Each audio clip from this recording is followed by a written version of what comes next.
प्रत्येक समीकरण निकाय को अवयव विधि से हल कीजिए। 12x ऋण y धन z बराबर 4, 2x धन y ऋण 3z बराबर 0, x धन y धन z बराबर 2।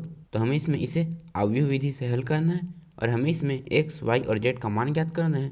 मतलब हमें इसमें x, y और z का मान अवयव विधि से ज्ञात करना है। दिया है x ऋण y धन z बराबर 4, 2x धन y ऋण 3z बराबर 0, x धन y धन z बराबर 2। तो अब दी गई समीकरण निकाय को a गुणा x बराबर b के रूप में लिखने पर जहाँ a बराबर अवयव ये हो जाएगा 1 ऋण 1 1, तो यहाँ पर आ जाएगा 1 ऋण 1 1, फिर ये हो जाएगा 2 1 ऋण 3, तो यहाँ पर आ जाएगा 2 1 ऋण 3, फिर ये हो जाएगा 1 1 1, तो यहाँ पर आ जाएगा 1 1 1, फिर x बराबर अवयव ये हो जाएगा x y z, तो यहाँ पर आ जाएगा x y z, फिर b बराबर अवयव ये हो जाएगा 4 0 2, तो यहाँ पर आ जाएगा 4 0 2। तो यहाँ पर हमने इन्हें लिख लिया और हम इसमें x y और z का मान ज्ञात करना है। तो यहाँ पर a गुणा x बराबर b है, तो इसका मान ज्ञात करने के लिए हम a को इस तरफ ले जाएंगे। तो यहाँ पर आ जाएगा x बराबर a का इन्वर्स गुणा b।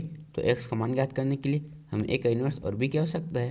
तो यहाँ पर हमारे पास b उपलब्ध है, तो हम a का इन्वर्स ज्ञात करेंगे। तो a का इन्वर्स ज्ञात करने से पहले हम इसमें सारणी के ज्ञात करेंगे, जिससे हमें पता चलेगा कि यहाँ पर एक इन्वर्स का अस्तित्व है या फिर नहीं। तो यहाँ सारणी के बराबर, तो इसे ज्ञात करने के लिए हम इसका रो 1 के अनुदिश प्रसारण करेंगे। तो यहाँ पर आ जाएगा 1, ये और ये कट जाएगा, तो इसका इसमें गुणा ऋण इसका इसमें गुणा होगा। तो यहाँ पर आ जाएगा 1 ऋण ऋण 3, फिर हम ऋण का इसमें गुणा करेंगे। तो यहाँ पर आ जाएगा 1 धन 3, फिर यहाँ पर आ जाएगा ऋण ऋण 1, फिर हम ऋण का इसमें गुणा करेंगे। तो यहाँ पर आ जाएगा धन 1, ये और ये कट जाएगा, तो इसका इसमें गुणा ऋण इसका इसमें गुणा होगा। तो यहाँ पर आ जाएगा 2 धन 3 धन 1, ये और ये कट जाएगा, तो इसका इसमें गुणा ऋण इसका इसमें गुणा होगा। तो यहाँ पर आ जाएगा 2 ऋण 1। तो यहाँ से सारणी के बराबर ये हो जाएगा 4, फिर 4 का 1 में गुणा करेंगे। तो यहाँ पर आ जाएगा 4, फिर ये हो जाएगा 5 और 5 का 1 में गुणा करेंगे। तो यहाँ पर आ जाएगा 5, फिर ये हो जाएगा 1 और 1 का 1 में गुणा करेंगे। तो यहाँ पर आ जाएगा 1, फिर हम इनको जोड़ेंगे, तो यहाँ सारणी के का मान आ जाएगा 10। तो यहाँ पर सारणी के का मान 10 आया है, जो कि 0 के बराबर नहीं है। इसका मतलब है कि यहाँ पर एक के इन्वर्स का अस्तित्व है। तो हम लिखेंगे यहाँ सारणी के 0 के बराबर नहीं है, अतः ए इन्वर्स का अस्तित्व है। तो यहाँ पर इसका अस्तित्व है, तो हम इसे ज्ञात करेंगे। तो ए के इन्वर्स का सूत्र होता है 1 बटे सारणिक ए गुणा एडजॉइंट ए।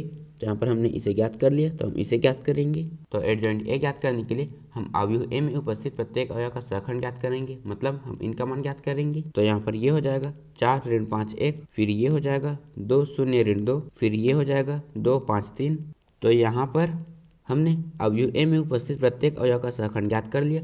तो अब हम एडजॉइंट ए ज्ञात करेंगे, जो होता है अवयव a11 a12 a13 a21 a22 a23 a31 a32 a33 का परिवर्त। जैसे एडजॉइंट ए बराबर अवयव का परिवर्त। फिर हम यहाँ पर इनका मान रखेंगे, जो है ये। तो यहाँ पर आ जाएगा 4 ऋण 5 1, फिर हम यहाँ पर इनका मान रखेंगे, जो है ये। तो यहाँ पर आ जाएगा 2 0 ऋण 2, फिर हम यहाँ पर इनका मान रखेंगे, जो है ये। तो यहाँ पर आ जाएगा 2 5 3, फिर हम इसका परिवर्त ज्ञात करेंगे। तो यहाँ से एडजॉइंट ए बराबर अवयव, तो उसके लिए हम इसे इस तरह लिखेंगे। तो यहाँ पर आ जाएगा 4 ऋण 5 1, फिर इसे इस तरह, तो यहाँ पर 2 0 ऋण 2, फिर इसे इस तरह, तो यहाँ पर 2 5 3।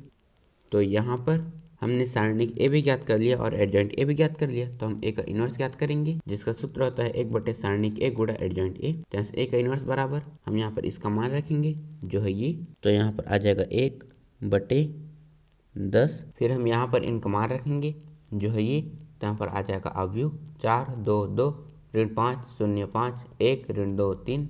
तो यहाँ पर हमने ए का इन्वर्स ज्ञात कर लिया। तो अब हम एक्स वाई और जेड का मान ज्ञात करेंगे। तो यहाँ पर आ जाएगा x बराबर ए का इन्वर्स गुणा बी।